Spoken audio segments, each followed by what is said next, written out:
Summer Capra. We're from Lafayette, Louisiana, and you're watching Eclectic Arts.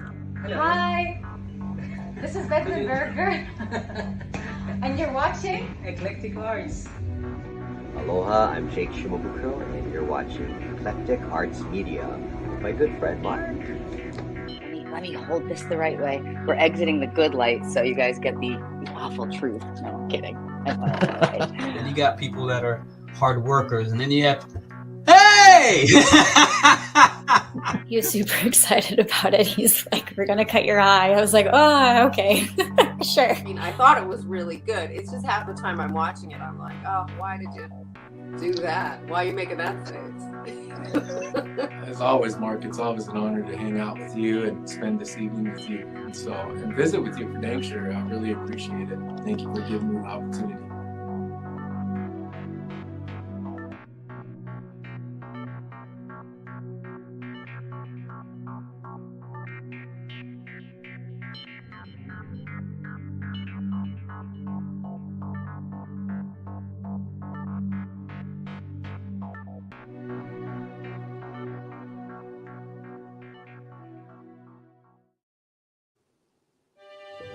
I just remember looking up at the popcorn ceiling and just trying to count the stars.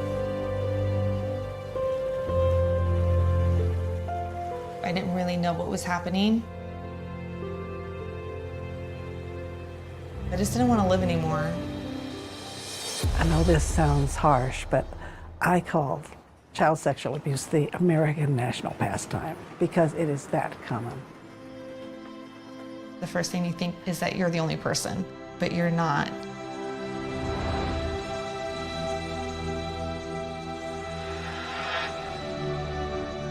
I was sexually abused when I was younger, and dance was the only time that I could feel like myself.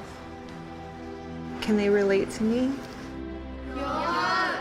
When a girl comes into our care, there is a lot of just emptiness in them. There is a lot of PTSD that comes with this.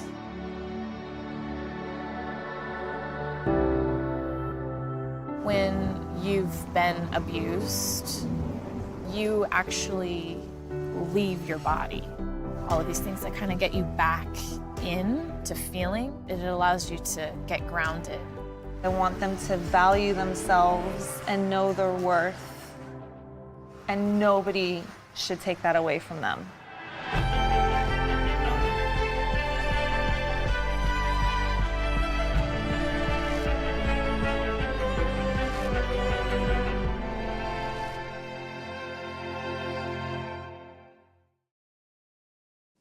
Good evening, good morning, good afternoon, wherever you are in the world. I'm Mark Sugiyama from Eclectic Arts Media based here in Seattle, Washington. And thank you so much for joining me on this Friday, the 13th of January, 2023. This is live stream number 2 this year of hopefully many more that are coming up. And as always, I have a few housekeeping details to go through before we get to the interview this evening. First, I'd like to thank Isabella Grasso for joining me last Friday. It was fascinating talking with her, and I really enjoyed her transparency and everything that she had to talk about with the film, which is also like, I guess, kind of like a two-part thing, because tonight we're also going to be talking to the director and producer of the same film. And I do have a few other live streams coming up. I have a ton of in-person events coming up, so unfortunately that is also kind of going to eat into my schedule starting tomorrow on Saturday night. And then it's just like one thing after another. But I love doing the live stream interviews ever since these started for me during the pandemic in 2020.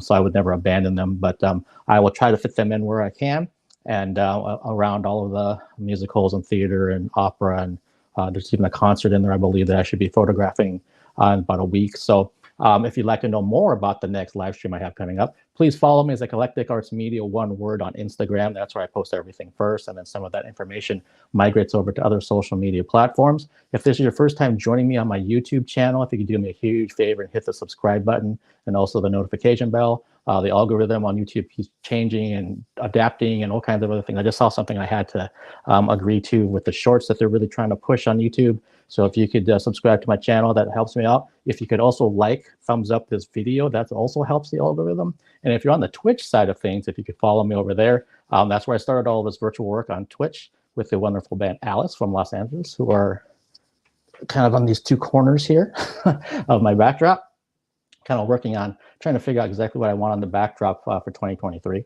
But also, if you're really just wanting to donate and support what I do, this platform that I use does cost me money every month. So if you'd like to make a donation, I have a PayPal me link directly in every YouTube description. At some point, I need to put a QR code on here. I think that would make it easier. But that's only if you're in a position to do so. So, all right. Hopefully, everyone had well, I'll get you.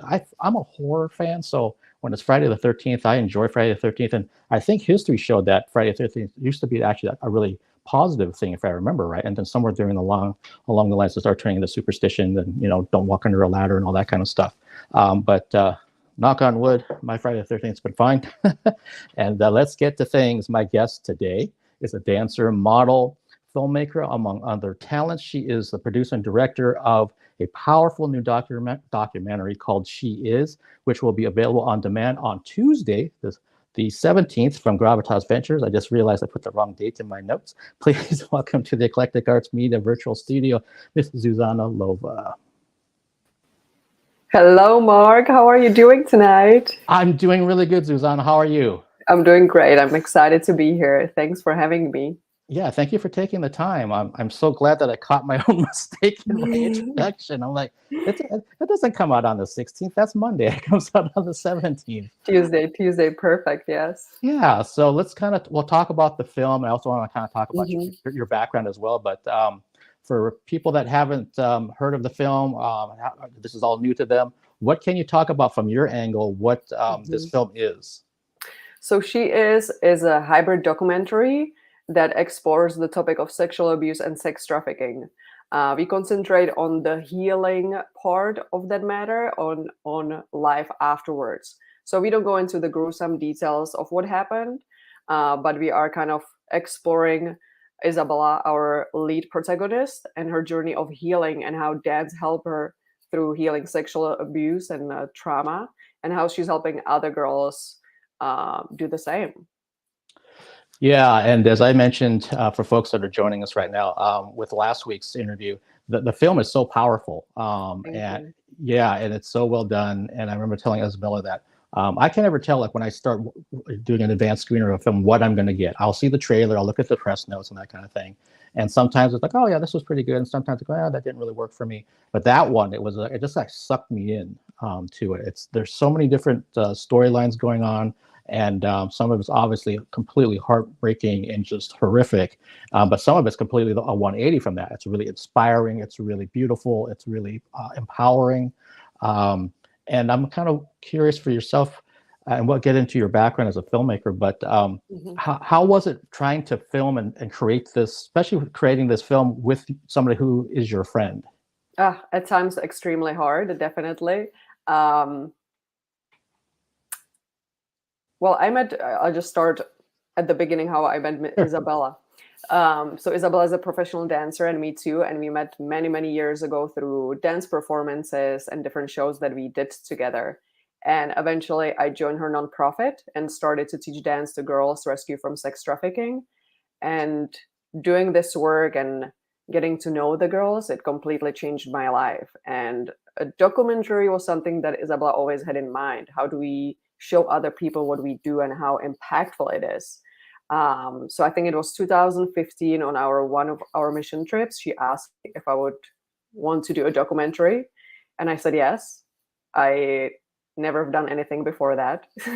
So in one of our last interviews, we were talking about it, and I was like, I don't know why I said yes, because I've never done a movie before that, and I had no idea what it entails. But I love documentaries. I'm a nerd for documentaries, and Isabella as well. So we would always talk about different ones we've seen and which ones we love. And that's where it all started. And I think it was necessary to have a director, somebody she knows and feel comfortable with, and the whole team, because we do ask her to go to very dark places. And you have to be surrounded by people who make you comfortable and know you and know your limits. Because if you have a director or anybody else in the room who makes you uncomfortable, she would not be able to be vulnerable, which would not then translate to our viewer and be as impactful for our audience. So I think that was one of the really important parts. And for me, knowing her obviously helped me understand when she's done and she doesn't want to do anything anymore. She's done speaking, but also in some moments it was extremely hard to listen to what she's saying. And there were moments when I did have to walk away. So she can kind of, the director of photography would keep rolling, and I just had to like go take a deep breath and come back so I don't lose my composure in front of her or other people, if that makes sense. No, that makes absolute sense, because I can only imagine what it was like for you as the director and one of the producers.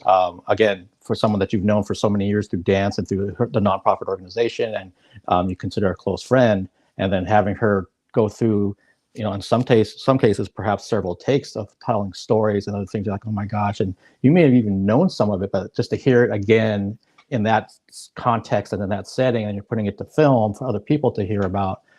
Had to be emotionally, challenging to say the least. Definitely.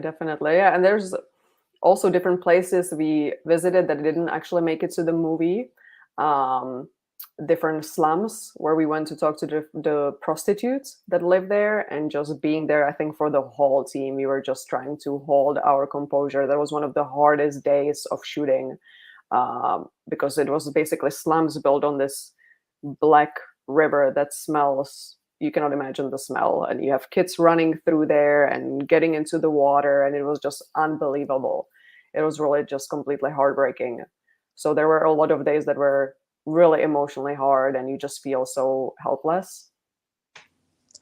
Yeah, no, I kind of touched on this last week as well, that my background working with a lot of gang involved youth and special needs children and foster care. So I've definitely had those days where you want to be able to do something, but the problem is just so vast in front of you. You're like, I don't even know what to do. So yeah, you feel really, really helpless. Yeah, exactly. Yeah.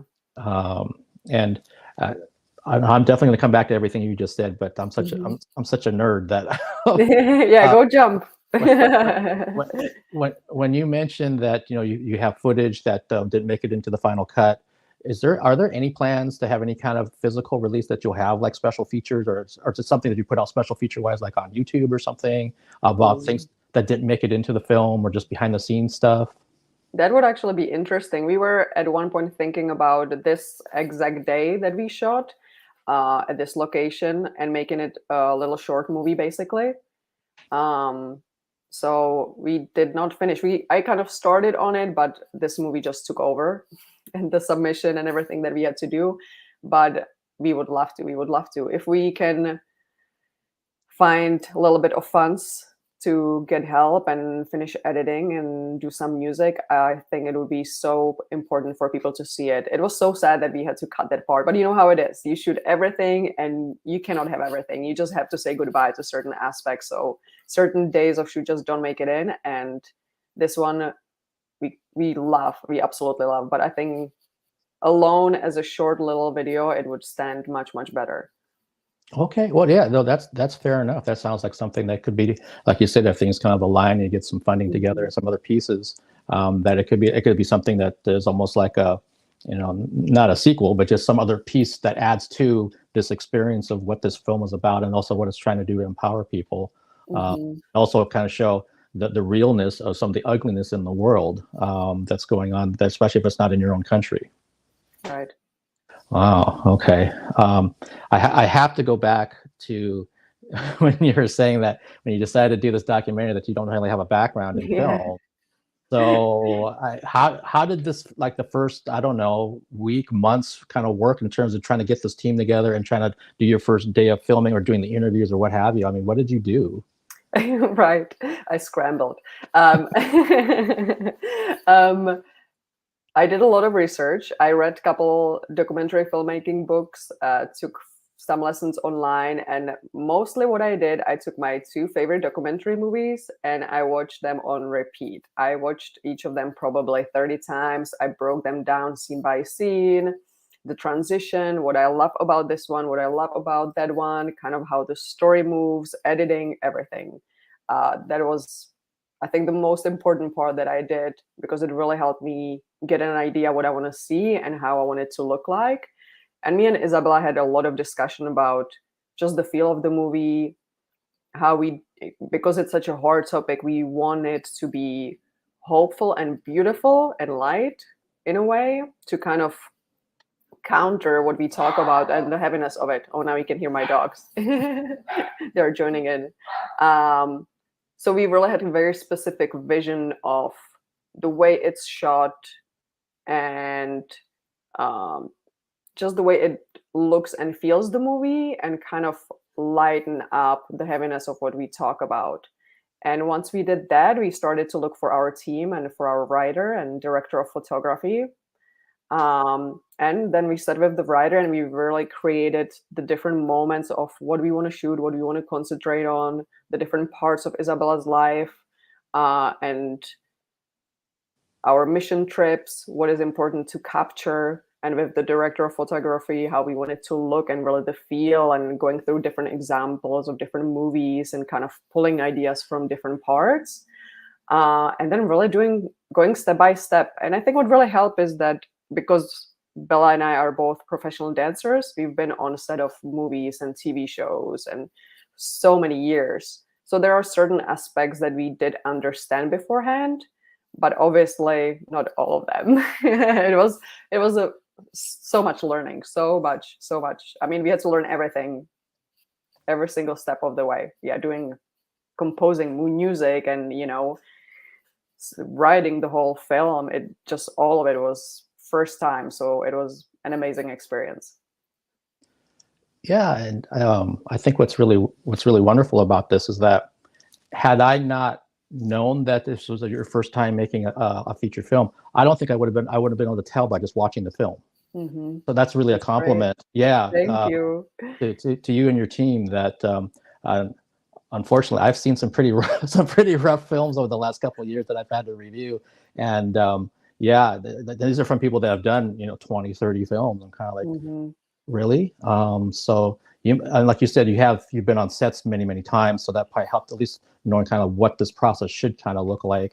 Mm-hmm. But at the same time, when you're actually in charge of it and having to push this thing forward yourself, right, creates a whole other aspect to that. Definitely. And it's really our team. Nathan Kim, our director of photography, he's just phenomenal. The way he sees the world through his lens is just so magical. And he's a perfectionist, and he has a very high standard of his work, and he really wants everything to look good. And it was his first documentary as well. He usually shoots kind of more dance sequences and dance films, so it was definitely new for him as well to be in the moment. And Megan, our writer, she's also just so creative, had so many wonderful ideas. Everybody's such a team worker. So really coming together, and between all of us, just figuring out, my toddler is trying to break in. You can see that, yeah. Yeah, this is why I blocked the door. Mom, yeah, I knew this would happen. She would come home and she would hear me. But yeah, it's really our team, all of us together, just sitting down and really knowing that if we are asking Isabella to share these moments with the world and share them with all of us, we have to make the movie justice. We want to make it beautiful. We want the audience to like it and connect with it. So that was really our main goal. If we are going to take her through all of this, then really let's just aim to do the best that we can. Well, that's such an admirable and powerful way to approach it.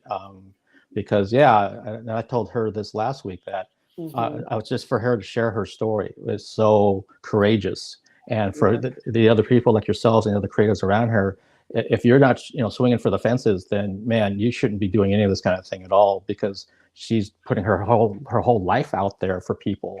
Yeah. That means every once in a while we need to step up and make sure that this comes out the way that she'll be happy with it, and that we can also be happy with it. And I do feel that you struck that balance really well between the light, beautiful aspect of the film, because it doesn't feel like you have like this big iron blanket on you the entire time you're watching. Not at all. Good. That was really our main goal, because we watch so many documentaries, and especially on this topic, and there are certain ones I absolutely love and certain ones I finish watching and I'm just depressed and I feel there's no hope for the world and there's nothing I can do to help. And so we really didn't want people to have this feeling walking away from this. We wanted them to be hopeful and knowing they can do something and they can help somehow, and there's hope.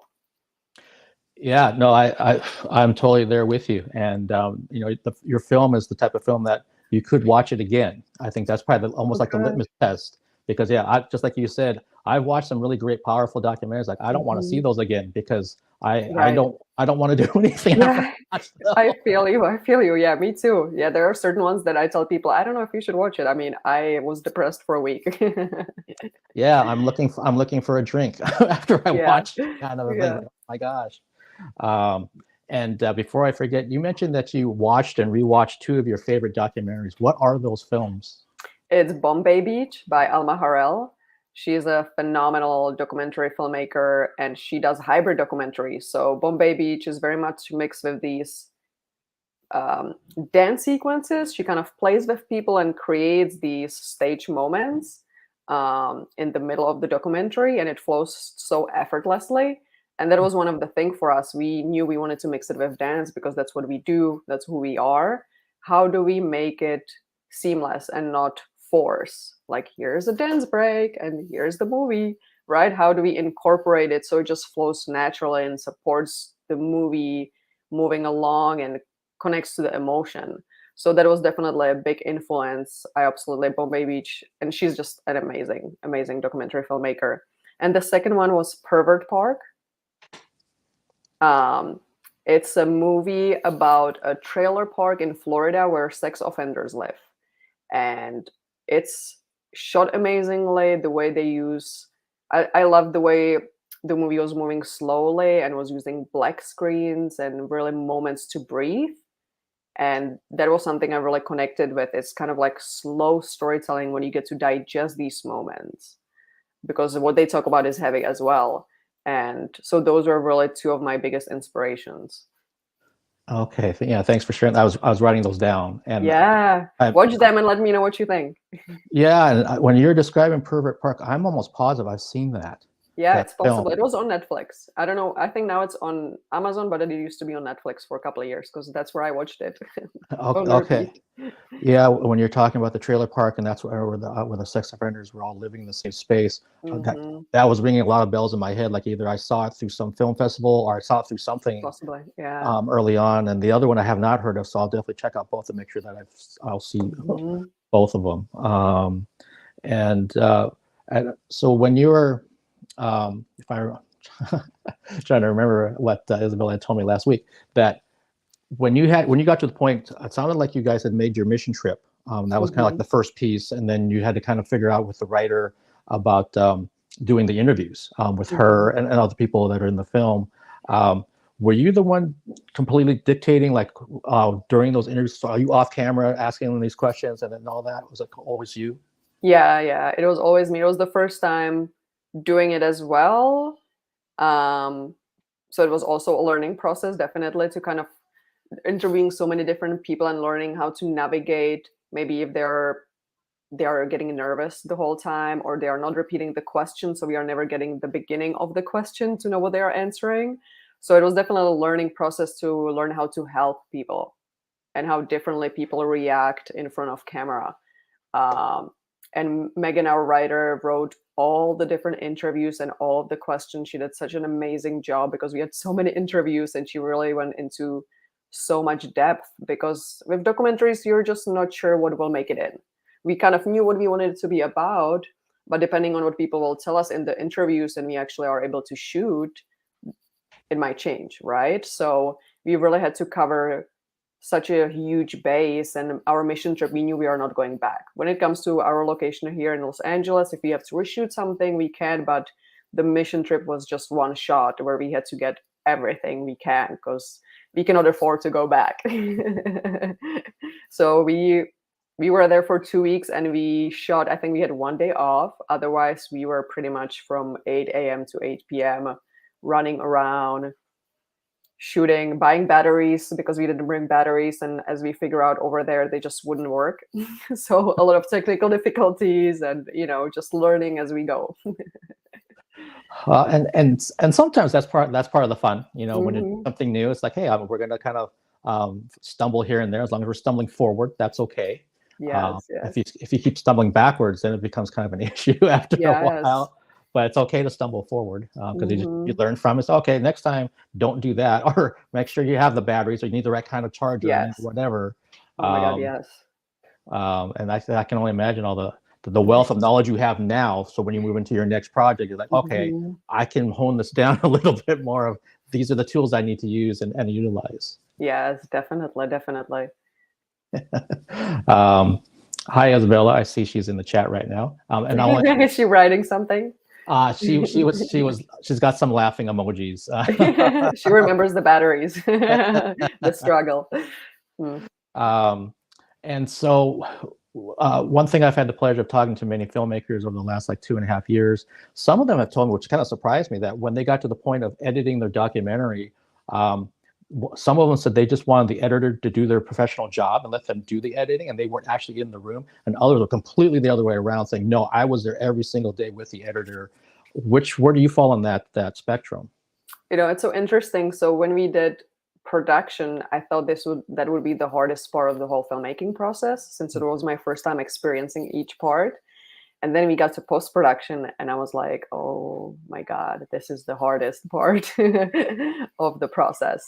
Our editor, Benjamin Sheeran, he's phenomenal, and we gave him a script.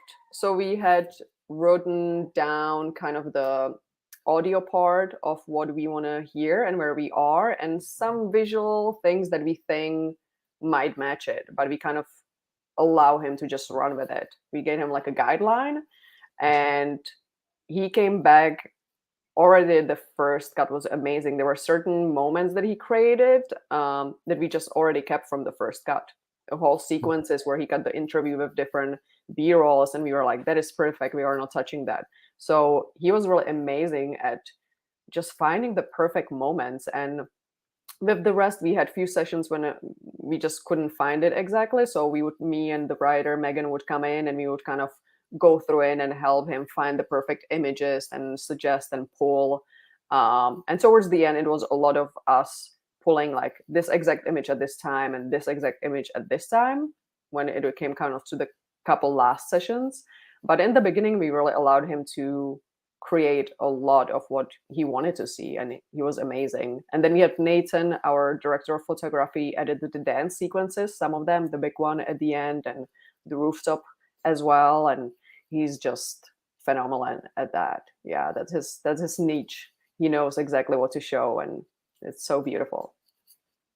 Well, that tells you a lot, that especially when your editor was already just kind of going through a rough cut of things, and you're like, wow, we don't need to touch those things. Those are good. Print. I'll move on to the next things. Because it could have been where you look at like, this isn't what we wanted. Right. We got a lot to do. Oh my God, definitely. And I think with every aspect, you just kind of handed off the somewhat script, and you're just praying, because it was my first time working with an editor. We like his previous work, but we didn't know what's going to happen. So seeing it coming back, it's just this big exhale. And then the same thing happens when you go to composing music, right? And you're just like praying and you're hoping. But we were so lucky with the whole team, really so lucky. Well, and it kind of begs the question with this wonderful team that you assembled. Did you know any of them from previous things in some encounter, or how did you find these folks? I only knew Nathan because Nathan is a professional dancer as well. So we actually performed for many, many years together. And then he started to do cinematography. And I absolutely love what he's creating. And so when it came down to looking for a cinematographer, he was one of the people we invited for the interview. And we knew right away that he's the choice, because really the way he sees the world through his lens is how we wanted the movie look, just magical and light and dreamy. So we knew he's going to make it look that way, and it's the right choice for us. Our writer Megan, I met through a mutual friend of mine, and I actually had no idea she's a writer, and I found out at the lunch date that we had, and it was when we were starting pre-production, and I was just like, well, I need a writer for this documentary, so let's do it. And she was just like, wait, what? We should talk about it. And I was like, okay, we'll talk about it, but you're helping me. And I also didn't know anything about her work before, and she's just so passionate and creative and talented and such a hard worker. It was amazing to work with her. And the same with the editor. Nathan actually worked with him a couple times before, so he knew him, but I've never seen an actual full movie that he edited. We just saw like small little things, and we got so lucky as well. And the rest of the team, Mirko Barbacino, who's our composer, we got also introduced through a friend of ours, and he was recommended, and we listened to a few things that he created, and we really loved it. So we just said, let's do it. So it was really a lot of just jumping off the cliff and being like, yes, let's hope this will work. And it did. Well, that's great. And it kind of also shows like the power of your friends and your network that you have, that friend of a friend. Hey, you're trying to do this? I know someone who I think you should at least meet and hear them out and see if there's going to be a good fit for your project. And it kind of reminds me a little bit of the wonderful band Alice. I always mention Alice because that's how I started doing all these virtual interviews. That their circle of creatives is just like vast. It's like, where do you find all these dancers and all these people? It's like, well, yeah, if you find the right, basically your right tribe, then it just kind of permeates. Good people that have good intentions, that are trying to better the world, basically.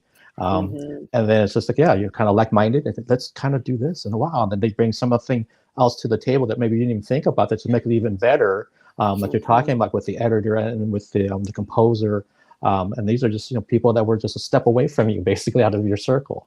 Exactly, yes, and all of them, of course, we are independent documentary, so our budget was very small. All of them were just passionate about the cause and really helped to work for a very small amount of pay, which we appreciate so much. And so it was really labor of love and passion for all of them.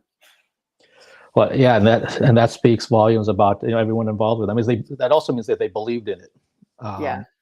So that's in some ways that's even more powerful than the pay or the money aspect of it. Someone's really believing in your project, then you can kind of feel you're vested. You're ready to go, and let's make this thing happen and make sure that we get it out into the world. And I know I asked Isabella this, but was there any talk about trying to put this into a film festival circuit, or just like, or what was that process behind that aspect, or not doing it? Right. I think in the perfect world, we would love to do festivals. It's really something we both wanted to see and wanted to do. When it came down to our movie being finally finished, which was 6 years in making by then, very long time, it was at the time where we no longer had any funds available really to spend on film submissions and waiting another year to kind of see. And it was also a time where we didn't have any women power, so to say, because we were both working full time. We had a lot of family issues going on. I had a baby. We were just so busy that there was just nobody who could spend the time and money to really going through all the submissions and submitting and paying for it. So unfortunately, it was a hard decision. Unfortunately, we decided, well, why don't we try to see if we can get distribution? And if we can, let's do it. And if we cannot, let's just go back and see if we can make this happen. And Gravitas Venture came pretty fast along. And so we were just like, let's just do it. Let's get this movie out. Let's see what happens. But it would have been a dream to do festivals, definitely.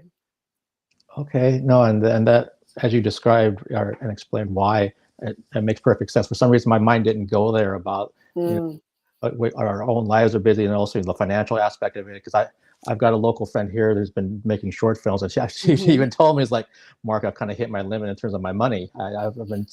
I can only spend so much. And she's making one film. So, well, I got it into a couple festivals, and now I'm moving on to the next film. Now she's trying to get funding for that, and it's a whole process all over again. And I'm like, yeah, it's expensive. It is expensive, yeah. And just the research to figure out which festivals you would be able to go to, it's hours and hours of work, and each festival will slightly different things. Because we did submission for post-production, and once one a 5-minute reel, once one a 10-minute reel. Each one wants a different length, so then you have to edit 5 different lengths of reels, and it just becomes really expensive to even be submitting. Yeah, no, exactly. It becomes this its own other project just to get it into Yes. the festivals, and then you're going to have like the level of rejection too. If maybe there's one you have your heart set on these 3 and you didn't get any Yes. of them, so then you got Mhm. and being a dancer and an artist and someone's been on set, you know what that's like when you're trying to get a gig and maybe you goes to somebody else, or maybe you get the gig. Who knows? And Yeah. it's all this Yeah. up and down kind of thing. It's a hard hustle. It is, and it's really just me and Isabella doing every part of this whole thing. Taxes, raising money, the creative part, and it just became another year that we would have to somehow figure out how to hustle through it, and it was just not possible, sadly, at that moment. Yeah. Yeah, no, it makes perfect sense. It's like, like you said, if we can find distribution, then let's get it out there. And it's great that you found distribution. Some films, unfortunately, are sitting on a shelf right now because they can't find it, or they can't get the money to try to get it to other people to even look at it. Say, hey, would you like to be a distributor for our film? It's like they can't even get it out. So no, that's great, because that means someone like me up in Seattle got a chance to see your film and loved it, and so you get a chance to hopefully get the word out so people will buy the film for Tuesday and check it out for themselves, and hopefully let their circle of people know about how good this film is. Exactly. Yeah, that's what we are hoping. Just people who see it and love it tell other people, and it's kind of a waterfall effect. Yeah, there's definitely been many films over the years. I'm thinking about one independent film. Actually, I think it's on my wall right now. That they didn't ever think it was going to make it into a theater, and they said, well, because Halloween, we'll put it in there for like a 2 or 3 day weekend thing, and then it's extended to another week, and then another week, and then another week, because just word of mouth. People said, go see this film. It's like crazy. Yeah. And obviously in your guys' case, it won't be crazy. It'll be, no, it's really, really powerful. It's really, really good. And it's something you want to support. And they go hand in hand with the nonprofit of She Is as well. Exactly. And before I forget, are there any scenes in the documentary where you're in? Are you in any of the dance parts? Or so, and this is really funny because only me and my writer Megan know about it, and we laugh every single time. There are 2 small moments where I am in the scene, just walking through or sitting there, and only me and her know. And every time we watch it, we are just laughing at each other because nobody else noticed. It's kind of in the background and it's hard to know, but it's our ongoing joke. And I'm not going to tell you where I am. I'll let you find me. Okay, well, I guess I need to rewatch it this weekend. I'll be like this. Yeah, exactly. Oh, it's too funny. You created your own Easter egg in your own film. Exactly. I was like, I should give myself credit for being in the movie now. If I ever make a film, I think I'd probably do the exact same thing. I'd be somewhere over on a bar stool in the background. It's like, yeah, there I am. Yeah. Oh, it's too good. That's crazy. And so I know I asked Isabella this, but what was your impression the first time you showed it, like with friends, and that time when they actually saw the final film? It sounded like you guys did this around like maybe April or something like that. Last year. Yeah. It's like heart-wrenching, every time you're showing it. I had a couple people who actually watched the first and second and third and till 8th cut with me to give us notes. So we had like a small group of people who would just watch it and kind of tell us, I didn't understand this part, this didn't make sense. So we know how it translates to the audience. And even from the beginning, from the first cut that I showed it to a few of my documentary filmmakers and friends, they were just like, well, you have a movie already. And I was like, really? I do? Okay. So it was really just beautiful and lovely to see the people who were in it seeing it for the first time, and them, of course, being nervous, not knowing what they sign up for and how it's going to look, and afterwards coming to me and being like, oh my God, I loved it. This is amazing. I'm so happy. I was so nervous because I didn't know how it's going to look. And, I really enjoyed it. And I'm happy to help and spread the word. So it was definitely just beautiful to see the support of our community. And it's hard. I always say they're so nervous because, we don't expect everybody to like it. Everybody has a different style of movies, what they like and don't like. So there's something for everybody. So I know some people will not, it is not going to be for them. But to hear when people enjoy it is really just beautiful and gratifying. Yeah, no, it reminds me of there was a show that I was watching, and the director had his premiere at some theater, and he was so nervous he couldn't go into the theater to watch it with the audience. Yeah, yeah. And he's like standing outside trying to listen. Are they laughing? Are they what are they Right. doing? Like, so I don't Are they getting it? yeah, exactly. Yeah. And I think any artistic-minded person out there can relate to what that kind of thing is like. It's like, well, I hope they like it, or I hope you get it, or just Yeah, exactly. that resonates with you in some way, whatever way that is. Just something, and hopefully something positive. Exactly. Yeah. Wow. And so with this having been your first feature, your first venture into filmmaking, what would you tell yourself when you first started that you know now? What kind of things would you have told yourself? I know usually that could be like a long list, but maybe like the first few things or something that stand out in your head. Oof. Bring batteries on a mission trip. Gosh, I wonder. For some reason, and I'm not sure why, because even though dance was something I did my whole life, there was a lot of unconfidence in me going to auditions or really stepping out on stage. But for some reason, when I said yes to this project and really stepped into it, I was so confident and so comfortable every step of the way, maybe because I really enjoy it. And I like project managing and putting all these pieces together, which was surprising even for me. But probably just really trust yourself, trust your instincts and what you see as a vision, and know people will help along the way. Don't be afraid to ask for help. That was definitely something I learned along the way, because I hate asking people for help. Asking your friends, can you do this for free and this for free? Would you donate money for the movie? It's not something I was comfortable with. And we had to learn to just do that and keep raising money and keep asking people for favors. And now it's something I'm definitely more comfortable with. And if you want to be independent filmmakers, then, that is something you have to do, unfortunately.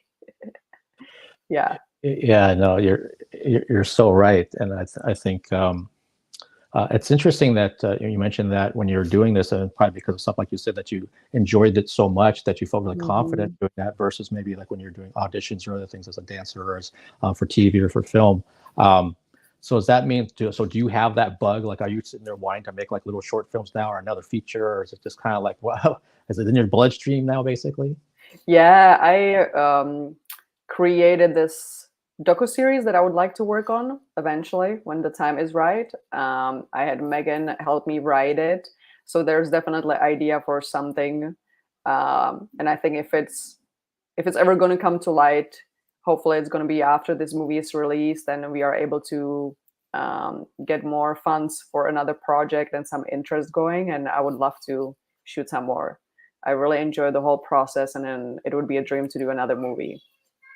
Okay. Yeah, no, it sure seems like it's just from talking to you for the last like 45 minutes here.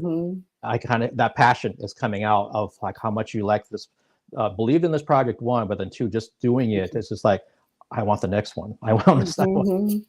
Yeah, it was just beautiful to experience all of it, and so surreal, and it goes so fast. And especially the production stage, when you get to meet all the people and really discover the story yourself. It's so special in documentaries, because you really don't know what you're going to get till you finish shooting.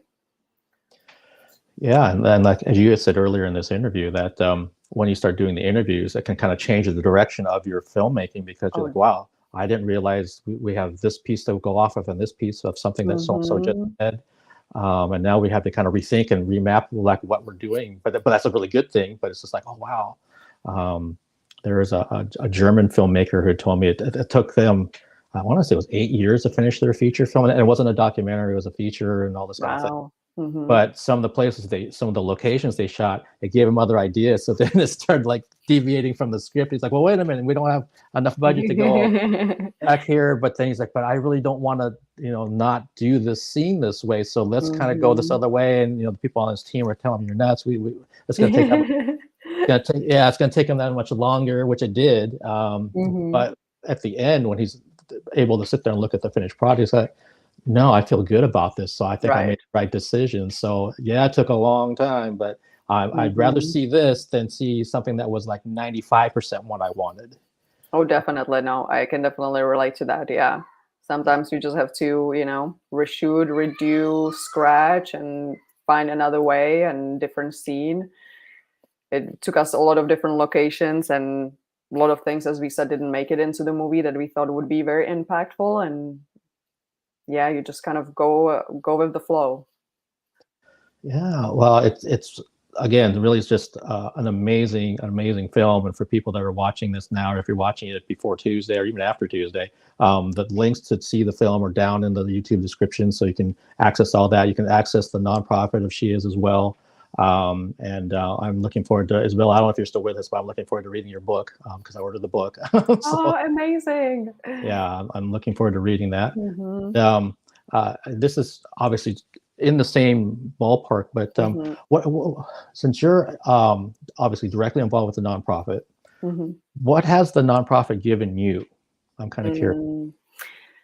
I think really the most impactful was my first mission trip and seeing the girls and working with them. I had no idea really what I'm getting into.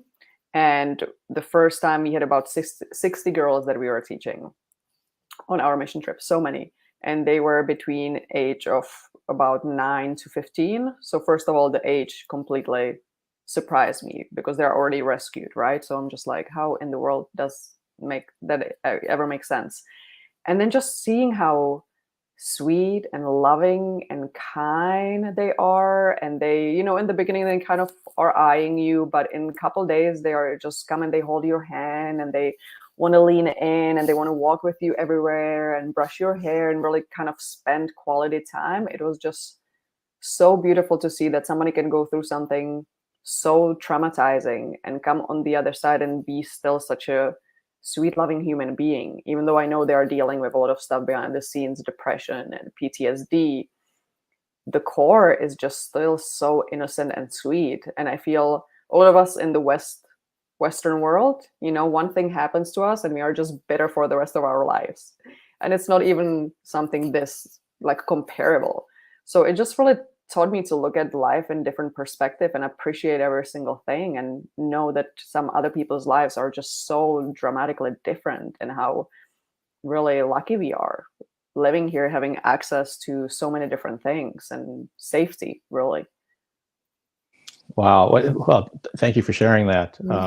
I'd worked at maybe 4 or 5 different nonprofits in my Muggle job. And some of the young people that I worked with, who unfortunately, one of them, I'm not going to say all the details of his situation, but it was really horrific because his grandmother had basically lost her mental faculties and took a gun and started shooting up inside the house. Oh, wow. And he had to grab his younger sister, lock themselves into a bathroom, get out through the window, and they're the only 2 that survived in that household. I think there was 5 people that died, and he was someone that was in my classroom. So I'm kind of like, how does this, 14-year-old kid who's got his own set of issues, that's why he was in my program, he's got all this stuff going against him, and then this happens. And, thank goodness he had the wherewithal to grab his sister and do what he did. He just went into survival mode. Yeah. But it's just, I remember talking to him later about like, what can I do to help you? I mean, forget about the program, forget about what we do here. What can we do to try to help you? And we'll try to mold it around you, because I can't imagine what he went through and is still probably going through, reliving that stuff in his head. Forever. Yeah. So there's definitely a lot of things that I learned from the people that I was around, and it totally changed my perspective on, I might feel like I'm, kind of feeling sorry for myself one day. I was like, what? Shut up, Mark. You have it pretty good overall. And it's unfortunate that something like that has to kind of jog my perspective, but it's so true. And I really wish other people would almost like be required to spend some time volunteering or going somewhere else or doing something for a nonprofit, and just see what else is out there, because your bubble is probably, for the most part, very small, and it's something that you might find that you have a passion for, and you didn't even know it. Like you really want to help some of these other folks out, and just didn't know like that this was going on or how to do it. Right. There's never you know, we can never have too much help. Yeah, yeah, that does not exist, definitely. I think, yeah, that's such an amazing idea. Everybody, there should be like a couple months in high school that everybody has to choose a program like that and go experience life in a different communities or different places around the world and really see for themselves, because I think it will change the trajectory of their lives and the way they look at it. Just seeing what really people, the situations they live in and what they experience. I totally agree, because I think back to even like when I was in high school, you know, it's like the typical teenage things. Like, what are we doing on Friday night? Or I'm hanging out with my friends. What movie are we going to go see? And oh, I don't have the same genes as all the other popular kids. Right.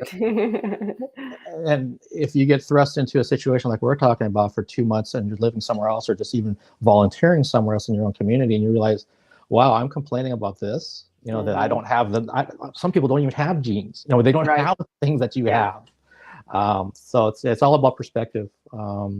And I try to let folks know that I still come in contact with that, or maybe their perspectives needs a little jarring at times. Like, hey, you know, quit whining that you don't have the fastest computer, or you don't have the whatever, or you have, you know, the hand-me-down car to drive or something. Right, like, right. It's a car. It drives. It's great. Yeah, you can get to A to B. Be happy. Exactly. Wow. Well, and Isabella. I'm sorry, Zuzana. I was looking at the name in the chat. What did you have? Like you mentioned earlier, you have another, like a docuseries in your head that you would like to do at some point. But like on a day-to-day basis, weekly basis, what kind of dance are you doing? Are you doing classes? Are you doing like wherever you can get it, or a combination of everything? A little bit of everything. I do salsa classes Tuesday evening at La Descarga in Hollywood. They're free, so everybody can come in and take the class. And then sometimes I perform there. I usually do one Brazilian samba show a week. And then I take care of that wild toddler that was trying to break in earlier. And I'm part of the nonprofit. So our day-to-day life raising funds, we are hoping to go on mission trip this year. So we are planning to do our annual fundraiser finally this year after break from COVID, and go on a mission trip, which I know everybody just missed so much. So we are excited to just resume the regular life that we had before. Well, yeah, that sounds amazing, and I hope that you guys get the the funds together so that you can make that mission trip back to a country and do all the wonderful work that you've already been doing and can continue doing it again. I definitely want to mention to you, if you could do me a huge favor when we finish the live stream, if you can stay connected so I can talk to you about something off screen, that would be great. But Zuzana, thank you so much for taking the time tonight. Everybody, again, thank you. Yeah, it's called She Is. That's the documentary. It comes out on Tuesday the 17th.